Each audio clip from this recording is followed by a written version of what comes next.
Hi everyone, I'm Daniel, and today I want to talk to you a little bit about a recent run I had of The Forgotten Age with Tommy Muldoon, and this is a two-player game with Trish Scarborough as well. These were their Chapter 2 versions with just Chapter 2 cards, which, as of now, is just the core set and the Evergreen Investigator decks.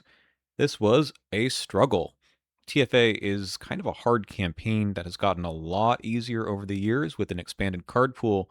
Returning to just playing with a few sets of cards made it like its old, very difficult self. Now, what was so difficult? Essentially, there are two things a Guardian usually handles. One is the treacheries, and the other, the enemies. Treacheries were kind of a big deal because his willpower is just 3 and his agility is 2, and there's not a whole lot of ways to boost these in just the sets that I have. In the original Investigator starter decks, the Nathaniel Cho deck in particular, you had physical training that could help you with the Mythic phase that way. Not much you could do about agility treacheries, but you just take the damage on those. The other thing, the enemies should be okay for Tommy, right? He's the guy who plays firearms, but with 3 health enemies, there's not a whole lot of ways to deal with them, especially when they pile up. But the biggest problem is the card draw. Finding those weapons, those firearms, and actually playing them was a significant challenge, especially when it got to the very last scenario. The rest of the campaign was fine. It was difficult, and things were a little slow going sometimes, but really it all fell apart at the very end, where I had about 6 weapons in the deck and just couldn't find them or play them in time. The problem with Guardians is that they actually need to play their weapons, and having no card draw means that it's hard to actually be consistent in that manner. I'd like to make this point a little bit further. All the other classes have a little bit more card draw, and they have a basic action that is actually useful. For Tommy, his basic fight action with 4, only base 4, is just not going to get the job done, especially in a campaign with a lot of 3 health enemies. So he needs those weapons. Those weapons, of course, give him boosts too for actually passing the test, but they actually deal extra damage. Getting to the third point of damage is sort of okay with his ability to have extra firearm ammo, so he can waste some of the ammo, but really, he just needs the weapons out to begin with. And there's not a whole lot of action compression for playing cards either. In the original Chapter 1, we had some ways of playing a couple of assets in Guardian, either at with some kind of compression, with something like Ever Vigilant, but we have nothing here. It's really a slow slog of playing all the cards. Let's look at this a little bit deeper when it comes to the Guardian class and drawing cards. Here's just Tommy's deck, and if I search for anything with the word draw in it, you're going to see, nothing. There's nothing that just draws cards. Now, if we go to the core set, there is not a whole lot here either. Well, we need to go to just the Guardian cards. Oops, there's nothing here either. Well, that's not totally fair. How about add? Because we do have something like right tool for the job, which admittedly I wasn't running. This gets to the other problem with Chapter 2 at this point. The cards are all pretty necessary and they start to push each other out. Most people would say something like this, or the Chapter 1 version, which was prepared for the worst, which I guess I wasn't. That card just probably could be another weapon instead. Instead of spending an extra action and another resource to play your weapon, just have another weapon that you draw instead of this card. Well, I guess I didn't have enough weapons either. I'm just so used to playing with some other card draw or some other action compression where I'm not just stuck drawing cards. I think this card is fine, and I probably should have run it because it's just too much of a problem to not have your assets in play as a Guardian, but I had to fill the deck with other cards. Go back to the treachery question, right? I needed to have 2 copies of Guts to even pass any willpower tests at all. They're kind of necessary. And I couldn't even run Unexpected Courage, although I felt like I wanted to as well. In 2-player, I had a couple of cards to get clues, and maybe I just shouldn't have, but with the pace that we were running, I kind of needed to. So this is one option. The other option, if we go back over to the Tommy deck, this one is also has the text add on it, and this is the protective vest. I didn't run this. I felt like this was extremely expensive and I was a little bit resource thin. This lets you search the top 6 cards of your deck for a firearm or upgrade card added to your hand. Okay. Upgrade 1, level 4. Probably I should have run. Again, why not just run another weapon, which is what I upgraded into in the various last scenario.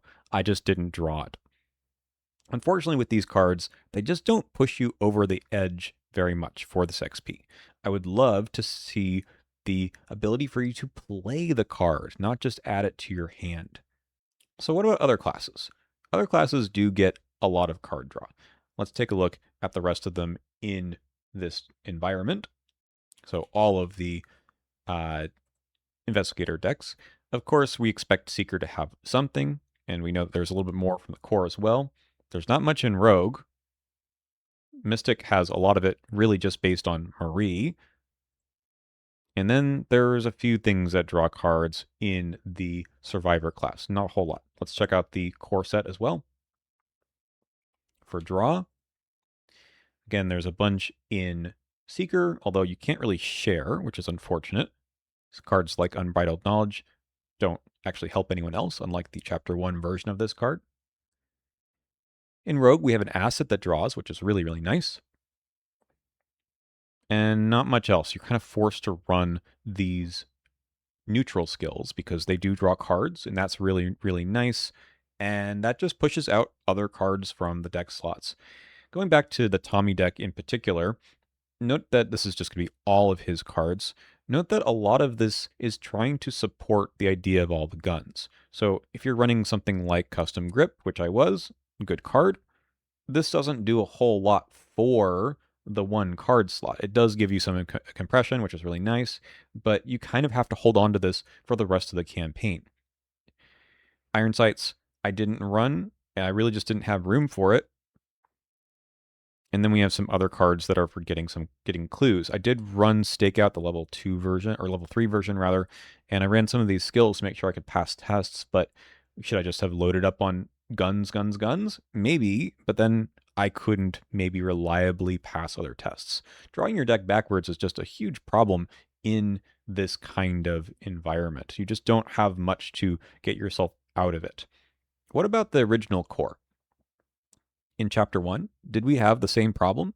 What kind of draw did we have? Nothing in Guardian either, which is kind of a problem, right? This is a mistake that was made in Chapter 1 that's continued on to Chapter 2, but Roland Banks, the investigator who came in the core set, had Seeker access, so he could at least draw some things, maybe with Old Book of Lore. Not a whole lot of great stuff, I suppose. But you can see that there's a couple of other cards that draw things that are stapled to other cards, like this upgraded Lucky. It just sort of smooths things out. I believe, I guess we don't have the revised core here, but Emergency Cache level 2, I really was missing. Here we go. I really was missing in Chapter 2 because it would be really nice to have something that actually drew some cards for everyone.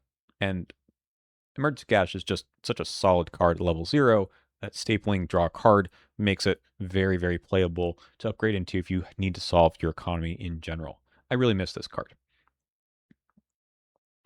When it comes to the investigator starter decks, Nathaniel Cho, kind of who we're comparing Tommy to, did he have much to draw? Well, we had Glory. After you defeat an enemy, draw 2 cards. This is pretty solid. It's not a hugely great rate, but it does make the deck a little bit thinner, as it were. You're going to be defeating enemies. It's like Bounty, which gets you resources.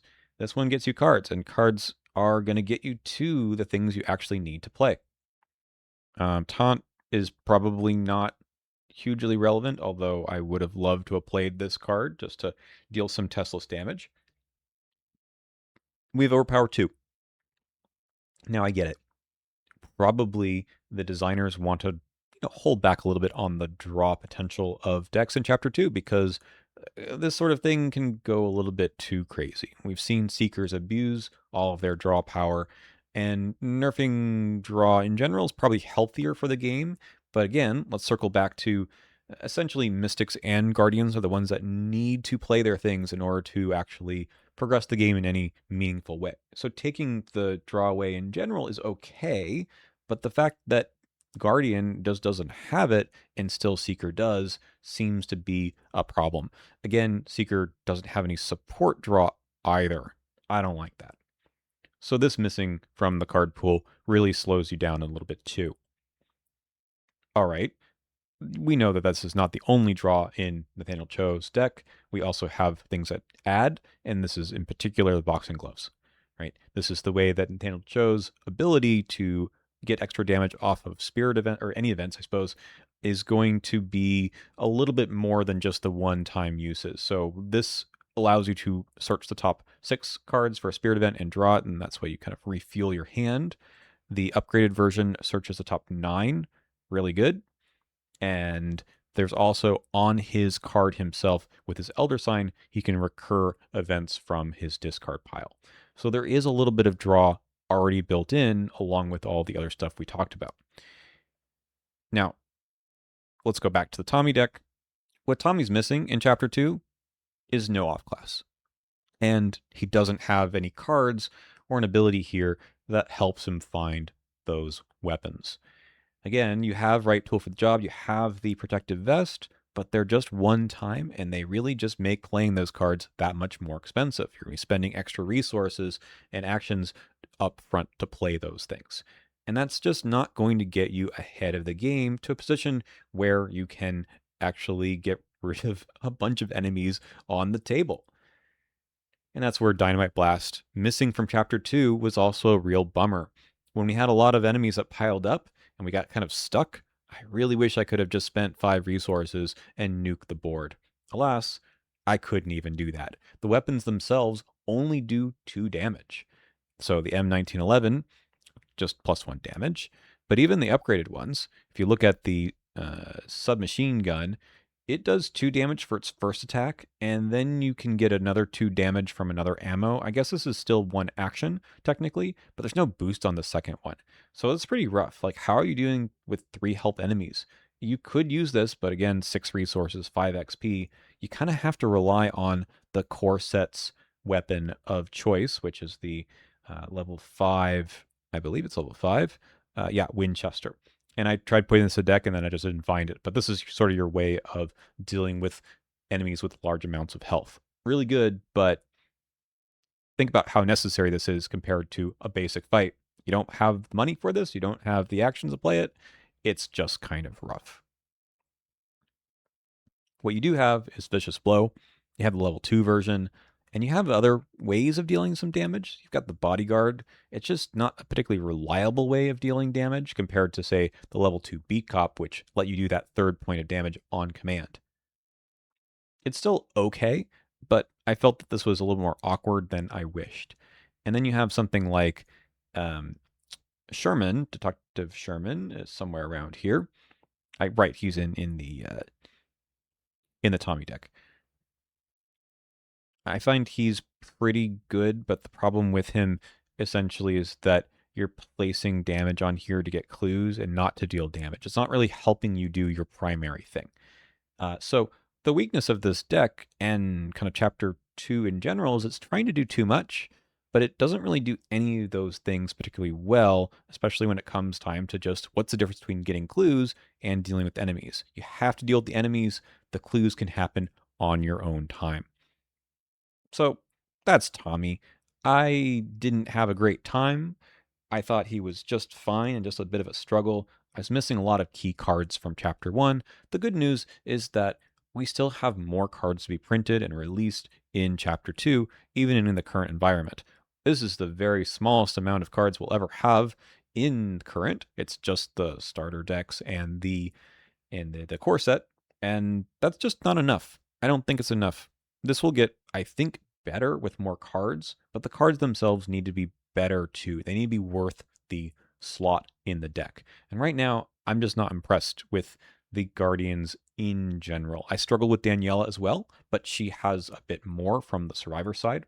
Tommy, I just don't think he's got the juice. don't think he's got the juice to actually make it through some of these campaigns unless maybe you're in 3 or 4 players and can actually hold back a bit and not have to play all of your cards right away. And I felt a lot of pressure in 2 player to get the job done, especially with this stat line. That's it for me today. Hope you enjoyed. If you had a good experience with Tommy or made things work, let me know down in the comments. But for now, I think I'm going to be happy with the other investigators. Carolyn's very good. Miguel, very, very good as well. Andre's seen some really good stuff. And of course, Marie Lambeau, who I think is fantastic. I just think that Tommy isn't quite there yet. And the gun lifestyle, I'm just not seeing it.